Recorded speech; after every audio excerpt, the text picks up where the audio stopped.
Bom, começando aqui mais um vídeo pro canal, fiquei um tempinho sem gravar sobre ações específicas. Agora eu tô voltando aqui hoje para atualizar um pouquinho o caso de Lupatec. Também não fiquei gravando tantos vídeos sobre a empresa, porque acho que também procurei ter alguns acontecimentos que fizessem sentido para comentar um pouco mais sobre. Só relembrando, se gostar dos vídeos, se gostar do canal, se puder se inscrever, me ajuda bastante. Bom, começando aqui, acho que desde o último vídeo, né, a gente teve algumas novidades com relação à empresa. O processo de RJ andou e acho que aqui cabe alguma explicação, porque acho que muita gente se confunde com relação ao que é uma recuperação judicial, como é a saída e mesmo nos impactos de uma saída. Mas vamos lá. A recuperação judicial, enfim, como isso acho que é um pouco mais claro para quase todo mundo, é um processo que uma empresa recorre quando ela está em dificuldades financeiras. Lá atrás era chamada até de concordata. Ela teve uma nova lei ali em 2005, teve outra atualização e teve uma nova atualização agora bem recente em 2019. Bom, o que aconteceu agora nessas empresas que atualmente estão em RJ, que eu acho que dá essa confusão na cabeça de muita gente? De acordo com a lei antiga, você não tinha um prazo específico para sair de RJ. Ou seja, a empresa entrou em RJ, ela tem que passar pelos parâmetros, cumprir o plano e sair. A partir de agora, a partir da lei de 2019, na verdade, das alterações na lei, passaram a ter ali uma previsão que após 2 anos, caso a empresa tenha cumprido os requisitos ali do Plano Geral de Credores, ela já poderia sair de RJ, ou seja, em 2 anos ela se rearruma, começa a fazer os pagamentos que estão previstos naqueles 2 anos e já sai de RJ. O que acontece é que a gente tem muitos casos, como é o caso de Lupatec, como era o caso de Nepar, como é o caso de Saraiva, que foram empresas que entraram antes dessa nova, a própria PDG, a própria Viver lá atrás, foram empresas que entraram em recuperação judicial antes dessa nova lei e ficaram num vácuo. Porque muitas vezes o Ministério Público vinha e falava, olha, passou-se 2 anos, que o Ministério Público opina no processo, essa empresa poderia sair de RJ porque já se passaram 2 anos e se pergunta para o administrador judicial caso esteja cumprido. E muitas vezes acabava ficando na mão do juiz, que acabava indo caso a caso, porque de fato você está numa mudança de lei na qual, em teoria, se a lei anterior era mais benéfica para a empresa, ou seja, se a empresa entender que a proteção que a recuperação judicial lhe confere é mais vantajosa, ela poderia continuar arrastando essa operação judicial.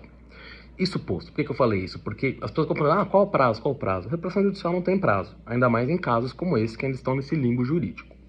O que dá para falar aqui sobre a Lupatec em si, na RJ, depois eu ver um pouco para a área de contrato o que está acontecendo com a empresa.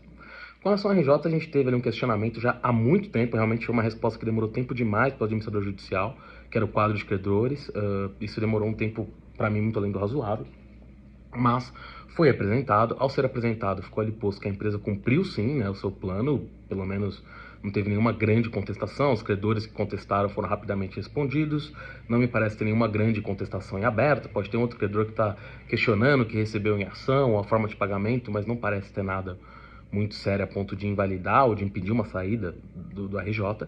E aí cabe só um comentário, que o juiz desse caso, que é o Leonardo, era o juiz do caso de Nepar, salvo engano também era o juiz do caso de PDG, e ele me parece ter uma propensão nesse tipo de caso, né, quando a empresa está cumprindo o plano, a tirar as empresas, né, do RJ, tanto que a PDG ele tirou numa tarde, sem maiores avisos, o processo estava rolando de forma até meio parada, nem tinha um pedido para sair, ele falou, cumpriu, essa empresa está há muito tempo em RJ, parece que as coisas principais aqui, pelo menos do que a gente tem aqui para os primeiros anos da RJ estão cumpridas, ela vai sair. E com a Enepar, claro, um processo muito mais complexo, mas ele também tirou a Enepar. No caso de Lupatec agora, o que me parece o juiz estava assim avançando para tirar essa empresa até antes do recesso do RJ, essa empresa no caso da Lupatec.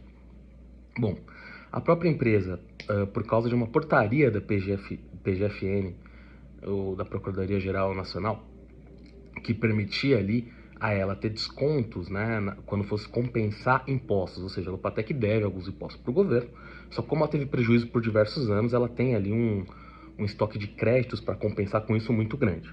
Nessa portaria, o governo permitiu que empresas que têm essas dívidas pudessem abater um percentual acima do que é normalmente concedido nesse tipo de negociação. E aí empresas em recuperação judicial, tá? Acho que eu não falei esse detalhe antes. Empresas em recuperação judicial teriam condições mais vantajosas, ou seja, abater até 70% da dívida, como a empresa até soltou num fato relevante de hoje, tá? E parcelar em até 12 vezes o que ela também falou hoje. Já vou chegar no fato relevante de hoje, mas só para terminar o raciocínio antes. A Lupatec falou para o juiz, olha, eu preciso fechar esse acordo antes de sair de RJ, senão vai ser ruim para a empresa, então gostaríamos aí de pedir um número de semanas para poder sair de RJ. Bom, isso acabou ganhando tempo, o juiz ali pediu uma manifestação do administrador judicial, caso o processo tivesse sido cumprido, isso demorou, o administrador judicial acabou juntando isso no apagar das luzes antes do recesso, a própria empresa ali também pediu para se manifestar antes da saída, e aí veio o recesso. Lembrando que, apesar de a gente estar em recesso ali até quase o final de janeiro, o juiz tem juiz de plantão, se o juiz quiser ele poderia decretar o RJ, mas não me parece o cenário mais provável, mas só para explicar que isso pode até acontecer. Mas sem um pedido, não parece uma coisa muito natural. Isso provavelmente fica para depois do recesso. Mas hoje, por isso, e isso na verdade atravancou a saída de RJ da empresa, tá? É muito difícil fazer um julgamento de valor do que o juiz iria fazer pós-recesso, caso essa negociação da PGN não esteja concluída. Eu acredito que é possível que ele proceda com a saída da RJ, mas não dá para cravar isso aqui, porque as pessoas perguntam de prazo há um tempão que a gente pode falar de status. O status agora já está muito claro que o plano foi cumprido, não tem muitas razões para se segurar a empresa, na verdade eu não vejo nenhuma, e a própria empresa que estava pedindo para ter, enfim, por ter um ganho econômico nessa negociação. De qualquer forma, o que a gente viu hoje é que a empresa soltou um fato relevante, no qual mandou ali para a PGN uma proposta. As propostas, antes de serem enviadas, muitas vezes já são negociadas, acredito que esse foi o caso. Claro que a PGN pode vir com alguma exigência de última hora, olha, o valor da parcela tem que ser outro, a gente não vai reduzir 70%, vai reduzir 69%, mas eu espero sim que a PGN provavelmente aprove esse pedido da empresa nos próximos dias. Isso é muito positivo, porque quem viu ali viu que a empresa reduziu em 70% um débito ali, salvo engano, de 20 milhões, não estou aqui com o valor aberto agora na minha frente que a empresa coloca ali. Então, assim, a negociação obviamente é positiva, diminui a dívida da empresa. E aqui sobre a saída da RJ em si, tá? É sim um fator muito importante. Como eu já disse aqui, muitas empresas às vezes têm dificuldade em fazer negociações com outras quando está em RJ, negociação com fornecedores, o empréstimo bancário é mais alto, tem problema reputacional. Na própria B3, muitos investidores, fundos, não entram em empresas em RJ por uma série de razões, até por limitações, digamos, junto aos seus cotistas mesmo, então não é uma situação muito simples. Então a saída da RJ possibilita tudo isso. O que acontece só é que a saída de RJ, na verdade, é um catalisador na bolsa há muitos anos. Eu lembro desde 2009, 2010, fazer a ação subir. E como muita gente entrou na bolsa muito depois disso, vê agora isso como um grande toque de Midas, e sim, isso é um catalisador como diversas coisas são, mas para cada empresa é um catalisador diferente, primeiro, pelo momento que o mercado está passando, pelo número de ações que a empresa tem, na mão de quem essas ações estão, se tem muito aluguel. Então, assim, tem uma quantidade de quem está comprando, se um fundo entra na série de RJ, como aconteceu em alguns casos, e fez as ações subirem muito, o que isso quer dizer? Que só esperar essa RJ como também um fator catalisador, que vai mudar a empresa para sempre, sim, provavelmente vai fazer um pulo na cotação, acho que todo mundo espera por isso, e tem vários efeitos advindos disso que maximizam a empresa no decorrer do tempo, mas esperar ele como grande salvador da pátria não me parece talvez a melhor opção nesses anos todos vendo RJs que aconteceram. Mas voltando para o Lupatec, qual que é o grande diferencial da empresa ao sair desse RJ? Tá? Eu acho que o próprio presidente falou isso em algumas conferências, que a maior parte dos clientes não tinham problemas com isso, mas sim tinha um ou outro que colocava mais condições para negociação. As taxas de juros devem cair. E ainda para o atual momento da empresa, que eu falei aqui lá atrás, quando eu fiz outro vídeo, tinha uma licitação de cabos que ela acabou nem acontecendo, tá? E acho que também cabe uma explicação, que às vezes eu coloco no Twitter ali, aliás, para quem não segue, é The Game Never Stops, igual o canal aqui, algumas licitações, porque tem diversas, eu costumo colocar as maiores, mas cabe algumas coisas. Primeiro, a Petrobras pode mudar a data das licitações quando ela quiser, e ela faz isso direto. Não tem gente que fica, não, vai ser hoje, não se sabe, tem que esperar. Sim, tem uma previsão inicial, a gente segue ela, mas muitas vezes isso é adiado. Isso é conforme a demanda da Petrobras, se ela quiser, ela também cancela sem aviso prévio, como ela já fez diversas vezes. Então, assim, tem que ter um pouco de cuidado com isso. Mas, de qualquer forma, principalmente nesse final de ano e agora, nesse começo de ano, isso vem se reafirmando.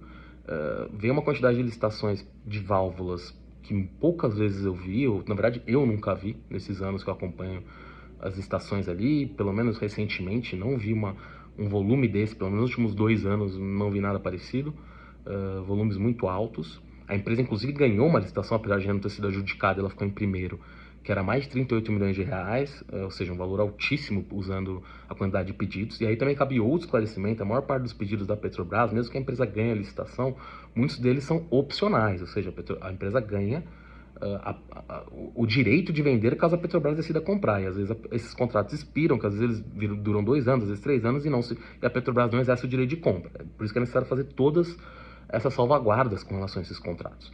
Mas, pela quantidade de novas válvulas que a Petrobras está comprando, me parece basicamente impossível que ela não leve à frente essas compras.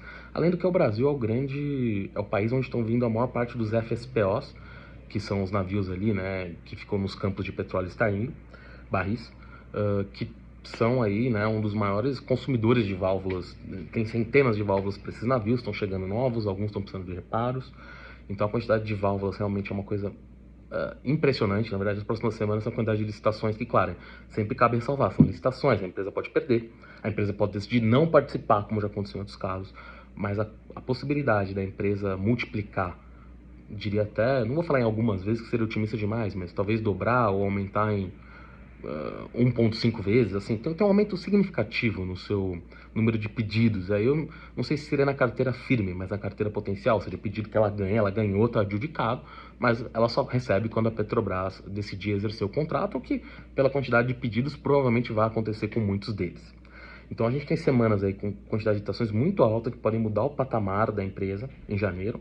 A gente tem a potencial CDRJ, que o pessoal fica pedindo data, eu não sei data, mas porque me pedem isso no Twitter também, não sei. Mas parece estar muito próxima, principalmente esse acordo com a PGN sair rápido. Então, possivelmente pós o recesso, talvez saia ali em poucas semanas, mas muito difícil prever. Já teve outras situações também que a empresa estava muito próxima e surgiram outros contratempos. Dessa vez não me parece ter uma justificativa que faça isso correr muito, pode até demorar um pouquinho, mas eu não acho que o próprio juiz também vai dar espaço para a empresa continuar pedindo adiamento. Então, acho que a CDRJ é iminente, sim, após a volta do recesso. Iminente em quanto tempo? Não sei. E podem surgir fatos prevenientes que a minha análise se perca. Mas com os dados que eu tenho nesse momento, me parece muito próxima. E tem uma licitação especial que o valor não é alto, mas como aquela de cabos, o valor era alto, de válvula, aquela lá atrás, tá, que eu falei no outro vídeo, para quem está sem lembrando, foi uma licitação que foi cancelada. Hoje a gente tem diversas licitações de válvulas de provavelmente dezenas de milhões de reais, tem algumas para acontecer até o final de janeiro. E como eu disse, essas licitações são feitas, tem as propostas, tem a homologação, tem a adjudicação, então esse processo demora a ser concedido de fato que a empresa ganhou. E depois desse processo todo ainda tem, como eu disse, muitas vezes são contratos que a Petrobras pode executar ao longo do tempo os pedidos. De qualquer forma, tem um pedido de poliamida, que é um tipo de cabo que a empresa, envolvido ali no HPME mais ou menos, que a empresa começou a fazer ano passado. A empresa já participou de uma licitação disso ano passado e perdeu. Não é uma licitação grande, eu não sei aqui estimar o valor, mas não vai ser algo que vai ser transformacional por si só, mas mais uma vez é uma licitação que poderia colocar, e claro, não sei se o pedido dela é imediato, provavelmente não, mas poderia fazer a fábrica de São Leopoldo, que eu já falei aqui várias vezes, que é um custo fixo complexo para a empresa, voltar a rodar. Então isso é muito importante. Para terminar, ainda tem opcionalidades nesse caso que pouca gente fala, enfim, que não é um caso que não muita gente fala mesmo, que são ali os cabos, os postes, né, que a empresa vem fazendo lá no Rio Grande do Sul. Já teve alguns clientes, estava em negociação com mais, ainda não fechou, mas também me parece um mercado promissor.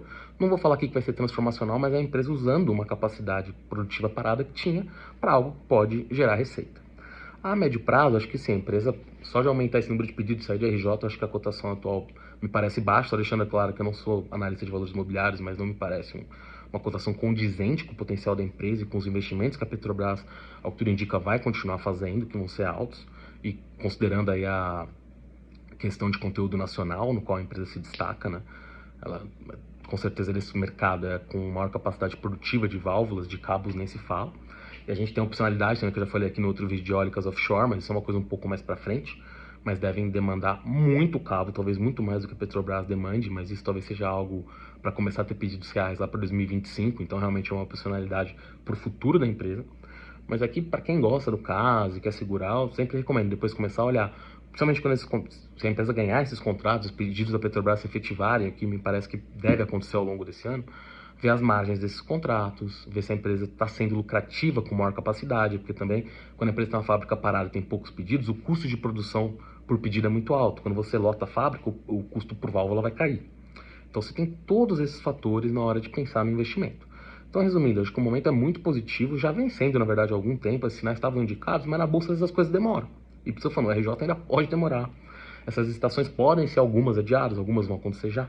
Mas eu vejo aí, principalmente um mês de janeiro, um primeiro trimestre para a empresa com muitas novidades. Possivelmente a saída da RJ, novos contratos, principalmente de válvulas e contratos grandes.